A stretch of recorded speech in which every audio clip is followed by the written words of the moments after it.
Coming up next on the Journey with James podcast, I'm talking about the Patrick Mahomes effect. Yeah, he actually won the Super Bowl, but he didn't do it without enduring some pain. We're going to talk about that pain and how it relates to our lives. It's the Patrick Mahomes effect, and it's coming up next right here on the Journey with James podcast, season 3, episode 11. Everybody, welcome to another edition of the Journey with James podcast. I am your host, of course, James, and as I always say, I'm elated that you have joined me on today.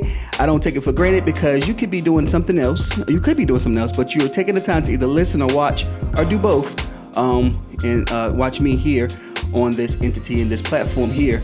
I'm available on YouTube, of course. Also available on website, journeywithjames.net.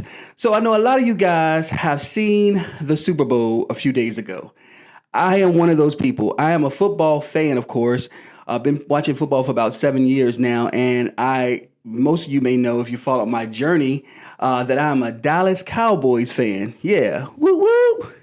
And it was interesting because someone told me today that they always have something specifically to describe why they don't like the Cowboy fans. And one particular thing that they said is that the Cowboy fans versus the Commanders, who used to be known as the Washington Redskins. The Washington Redskins are the Commanders.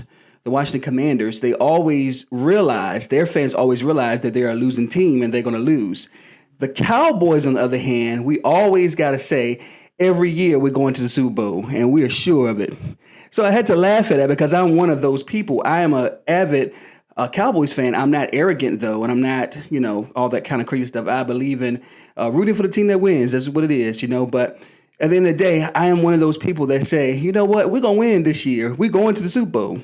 And so my theory was, why not be positive? It says in Hebrews 11:1, some of my favorite scripture, faith is the substance of things hoped for, and it's the evidence of things not seen. So we haven't seen it yet. Basically, we haven't seen the Super Bowl since the VHS tape days. But I am hoping for the best for the Cowboys, and I'm going to continue to do that. But he made sense there. He said, the question was, are the Cowboys better for believing in themselves, or is the Redskins better because they're being truthful with themselves? And so my thing is, I think you should always be positive, because you don't see it necessarily, but you need to have positivity that it can happen because things can change when you have faith. Okay. So that was interesting. That was a good conversation. I love those kind of conversations. It was great. It was out of love, and it was out of a little bit of laughter and fun. And we talked about the football game that we all saw, millions and millions of people saw on Sunday night as the Kansas City Chiefs went against the Philadelphia Eagles. We had Patrick Mahomes, the quarterback for Kansas City Chiefs, and we had, of course, Jalen Hurts, who's the new quarterback for the Philadelphia Eagles. And I will say, I like both of these quarterbacks. I like them personally on a personal level because of their lifestyle outside of the game. So they're not just good quarterbacks. They're both good, great, phenomenal quarterbacks, but I like them outside the game. They're both faith believers. They believe in God and they hold God to the esteem. I remember even with Jalen Hurts, he said on the field, like they kept winning games over the season in the beginning of last season. And I remember, I'm a news producer, so I remember doing a story on him when I believe he was talking to someone about how he takes God on the field with him.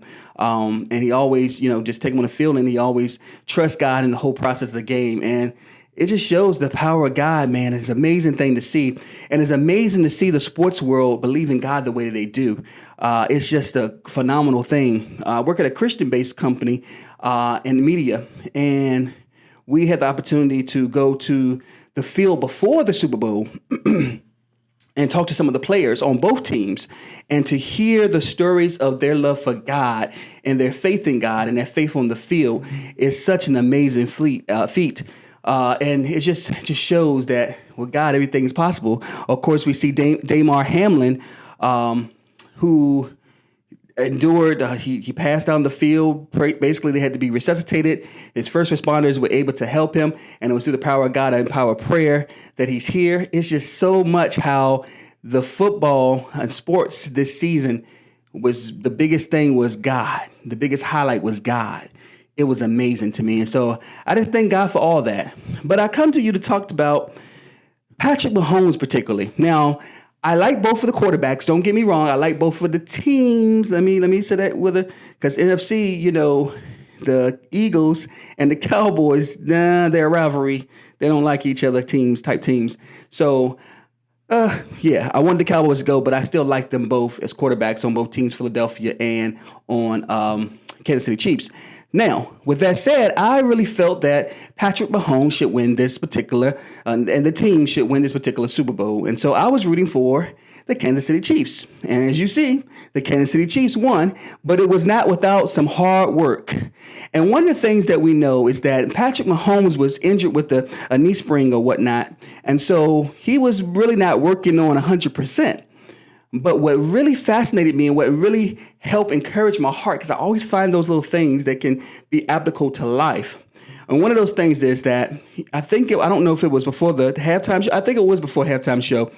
Patrick Mahomes looked like he got injured. He got tackled and everything, and he walked out limping, and you could see the grimace on his face that he was in pain. And so the first thing that a lot of people thought, probably at home, and including myself, is that, wait a minute, oh my goodness, he's about to be out for the rest of the game, and there's trouble here because they don't have the main player. They don't have their main player. That's not my team, but they don't have their main player. And so I'm like, oh my God, what's going to happen? But what really stuck out to me and what really just showed just so much strength is when he showed back up for the second half of the game, and they went in on the second half of the game. He pulled that team together, and they did the best that they could.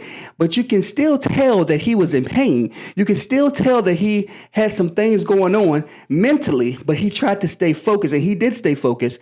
I mean, he was even running down the field. I'm like, what in the world, man? I know you're hurting. So maybe today he's probably out, laid out, trying to get that knee taken care of and relaxing and everything. But for the game and for the moment and for his fans and for his family and for everybody, he stayed true to the game. He stayed focused.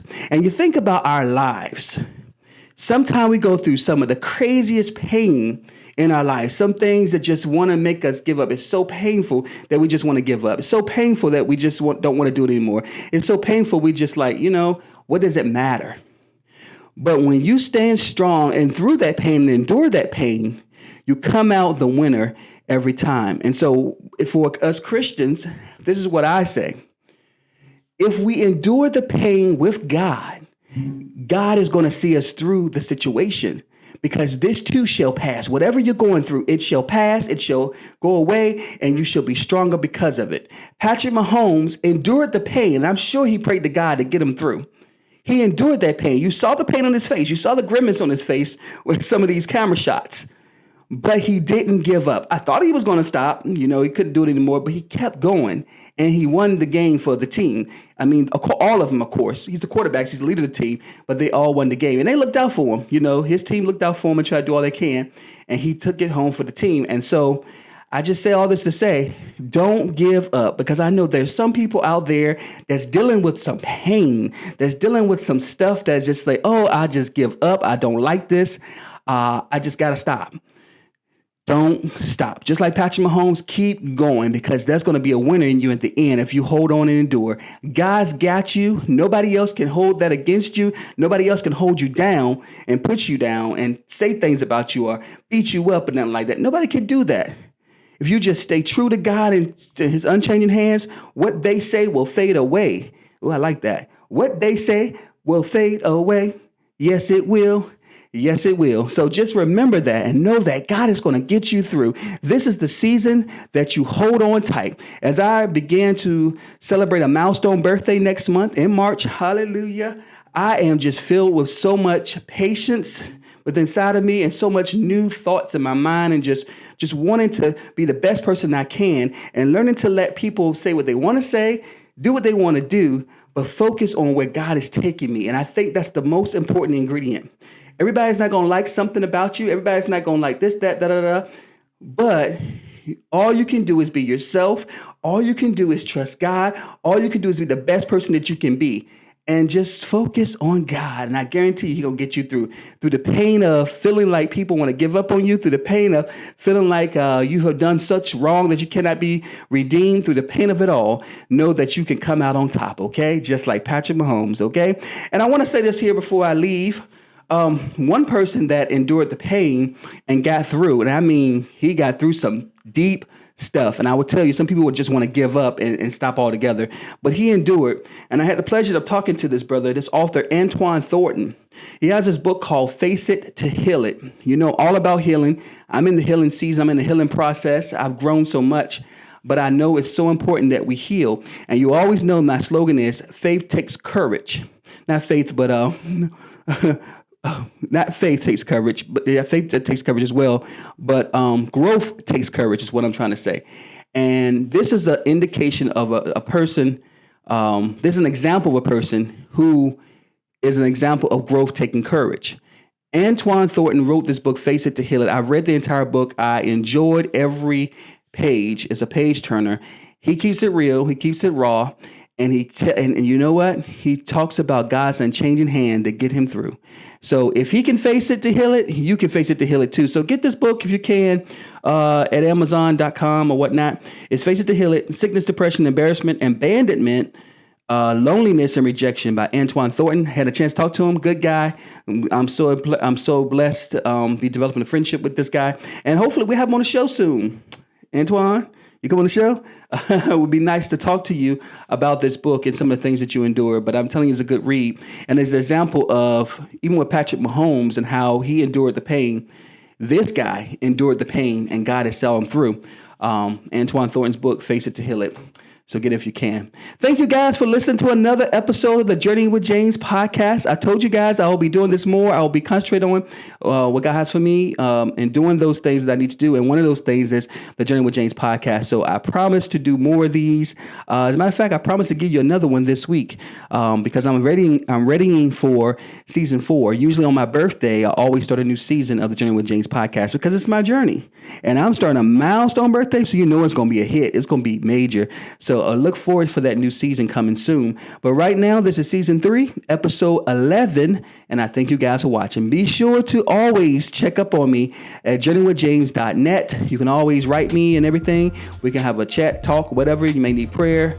You want to know Jesus or whatever, go to my website. All that information and resources are there for you because it's the Journey with James network at journeywithjames.net. Okay? God bless you guys. Take care, and I'll see you again later this week on another edition of the Journey with James podcast.